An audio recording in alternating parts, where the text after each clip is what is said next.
It's kind of crazy. I can tell you 7 years ago, I didn't really think I'd be doing this.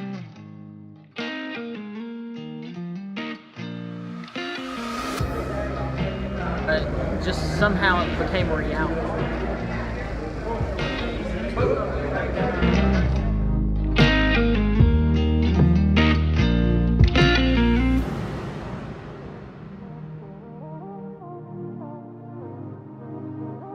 This is Bill Lewis Fishing TV, and I'm Brian Latimer.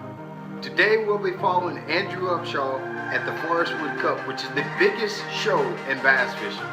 Andrew's going to talk with us a little bit how he arrived at this point in his career, some of the struggles that he involved, and how he overcome those struggles. He's also going to share with us how he balances his family life on top of competing at the highest level of bass fishing. So what exactly is the Forestwood Cup? The Forestwood Cup is the top 35 anglers out of 160, not including the double qualifiers. Biggest part in bass fishing is overcoming what goes on in your head, and Andrew's going to talk about trusting your gut and a lot of those instincts that every bass fisherman needs to compete at this level. He's also going to share with us tips on how he balances his family life with competing in bass fishing, how he arrived to this point, and also some encouragement and tips for a lot of you high school and college anglers that I think will also relate to some of the older anglers as well. $300,000 is what's at stake during this particular week. That can totally set an angler free and give him the confidence he needs to compete at the highest level in bass fishing. Also talk about a little bit his practice week and how each day in the event prevailed and how he caught all of his fish this week. Practice for the FLW Cup was mediocre. You know, I thought I'd figured out a couple things. I had a deep bite that was decent, a schooling bite that was decent, and a shallow bite that was decent. And I say decent, like 3 or 4 bites a day.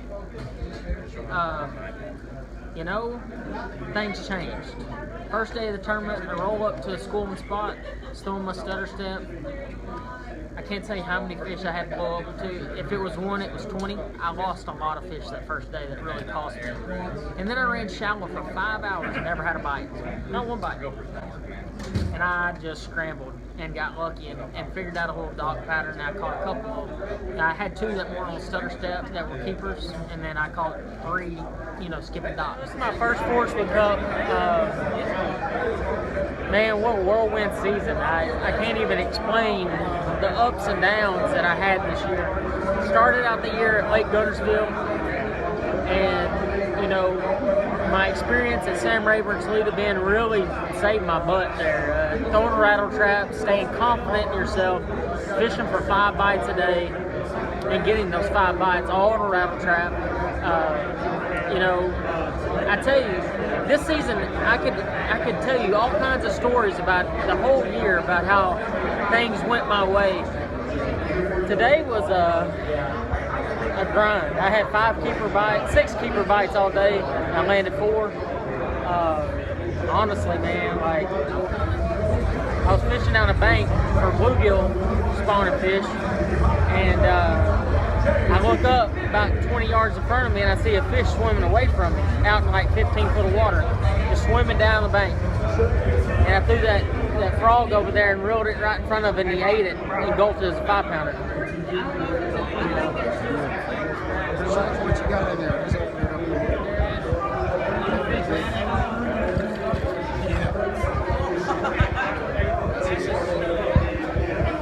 You know, we all had that dream of being professional fishermen, but just somehow it became a reality. I started out in the college ranks,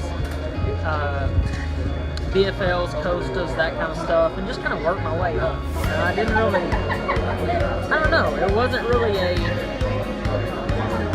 set plan, I guess you would say. Well, won a couple tournaments, made the Bassmasters Classic, and that changed everything. Qualified for the tour the same year through the Costas, and it just catapulted my career. You know, I fished the Classic, had a decent finish there, and and started fishing the tour. My first year was really rough. You know, I think any rookie goes through that at some point. You know, or even seasoned veteran. I mean, they go through a year where it's just terrible. Every decision they make is wrong. Every time they make a turn, it's the wrong turn. That's pretty much how my year was summed up. And every year, my goal was to get better than I was the year before. The thing that I did this year is I trusted myself. I trusted my gut, and just like, and I say that because my turning point in my season was the first tournament of the year at Guntersville. I had 3 fish at 2 o'clock. I had to be in at 3 o'clock. Well, I was way up by 20 miles from takeoff, and I had one spot, all the way down by the dam. And so I decided to, the whole afternoon I was like, man, I should have fished that spot. I regret not fishing it. And finally I was like, you dummy, go down there and try to catch you 2 more. Who cares how much gas you burn? You got to trust your decision making. So I ran down there, and I only had about 25 minutes to fish, and I caught a 5 and a 3. And I went from having 7 pounds to 15 pounds. And that's a big deal. Unlike some of these other guys, like I work a full-time job. I don't get to fish every day. And so I make it all worth it when I get to fish. And so I work my butt off to get to fish the tour, and been really fortunate to be at the level that I'm at today. And a lot of it goes back to family. I surround myself with great people, great sponsors. Obviously you can tell I got a 2.5-year-old right here. His name's Kane. He's a wild man. He is. He's a wild man, and he likes hamburgers. But my wife actually, she works a full-time job, goes to school full-time, and when I'm gone, she raises Kane. And the thing is we can't do these things without our family. And I dang sure couldn't. I mean, there's no doubt. Like, we don't have family in Tulsa. We do it all by ourselves. And, if I can tell anybody out there, just follow your dreams. But, life is great. Life is great. How are you? Good. I'm busy. How many pounds do you need to go? I did badly. Badly. How many pounds do you think you got? Former Forest Cup champion, 12, 13, I don't know, 14. he's part of the Depends how big that Pro baby Team. is. Please welcome from Shelby, North Carolina, Matt Airy. That one wasn't me. I said, no, right? Here we go. He's killing you. He just went on out there to visit. Top 20 finish last time we were here at the Cup. 12 pounds and 3 ounces on day 1 of the Shelby, North Carolina Pro.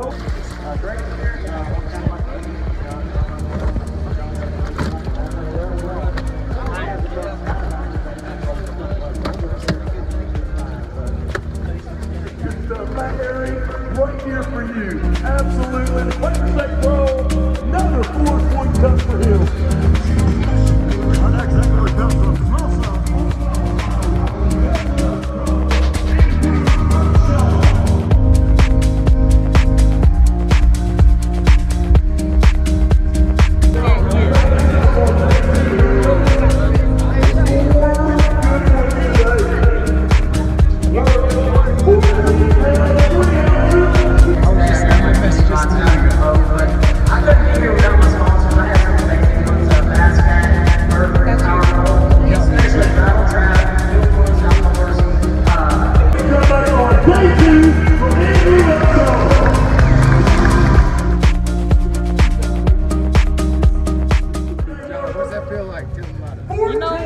I'll take it.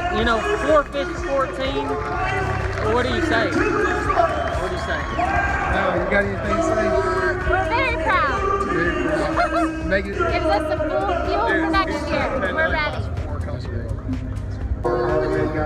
And guys like, Why did you put this there? I mean, in the middle of the lake.